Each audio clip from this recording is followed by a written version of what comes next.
যে কারণে 1971 সালের যুদ্ধ সঙ্গে আর অন্য কোনো কিছুকে মেলাতে পারি না।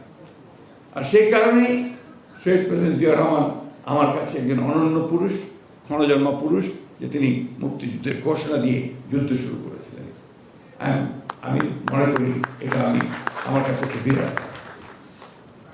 শহীদ প্রেসিডেন্ট জিয়া রহমান যে সবচেয়ে বড় কাজটি করেছিলেন, যেটা সবাই বলেছেন, যে বাংলাদেশের এই ভূখণ্ডের এই মানুষগুলোকে একটা স্বকীয়তা দিয়েছিলেন, পরিচিতি দিয়েছিলেন, আইডেন্টিটি দিয়েছিলেন, যে আমরা আলাদা, আমরা ওদের সঙ্গে এক নই, আমাদের অস্তিত্বটা সম্পূর্ণ ভিন্ন, যেটা আমরা বাংলাদেশি জাতীয়তাবাদের মধ্যে আমরা দেখি। এবং এটার প্রতি কিন্তু সমগ্র দেশের মানুষ দেখুন, এইবারও নির্বাচনে আমাদের বুদ্ধিজীবীরা, পত্রপত্রিকা, মিডিয়াতে একটা হাইপ উঠিয়ে দিয়েছিল, যেখানে জামাতে ইসলাম ক্ষমতায় চলে যাচ্ছে, তারা সবচেয়ে বেশি ভোট পেয়ে তারা নির্বাচনে জয়লাভ করবে।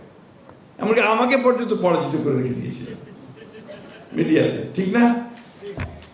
অথচ দেখেন মানুষ কিন্তু ভুল করলো না, মানুষকে ঠিকই তাদেরকে বাদ দিয়ে দিল, দিয়ে বিএনপিকে বেছে দিল।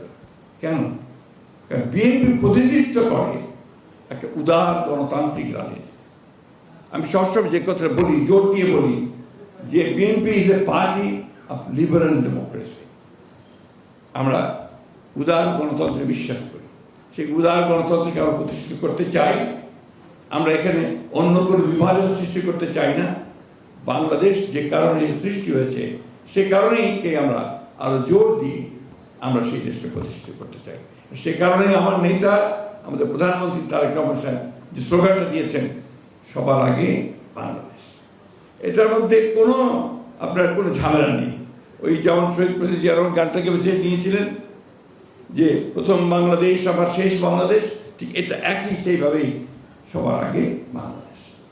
এবং শহীদ প্রেসিডেন্ট জিয়া রহমান যে কথাটা বলেছেন, আমাদের আবুল সাহেব বলেছেন, যে এমন সময় তিনি এসেছিলেন এই রাজনীতির সামনে যখন গোটা বাংলাদেশ ধ্বংসপ্রাপ্ত ছিল, একটা ধ্বংসপ্রাপ্ত অর্থনীতি, একটা ধ্বংসপ্রাপ্ত রাষ্ট্র কাঠামো, মানুষের চিন্তা ভাবনা ধ্বংস হয়েছে, রক্ষী বাহিনী বিভিন্নভাবে আপনার এসে সমস্ত রাজনৈতিক দলগুলোকে ধ্বংস করে দিয়েছিল।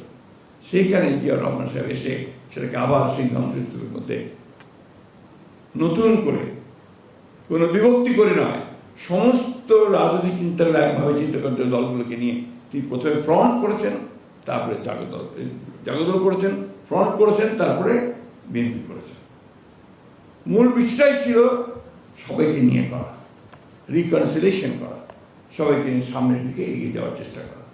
এবং আমার কাছে মনে হয় যে জিয়া রহমানের রাজনীতির এটাই সবচেয়ে বৈশিষ্ট্য ছিল, যেটা আমাদের সভাপতি বলেছেন, অত্যন্ত সুন্দরভাবে বলেছেন, যে তিনি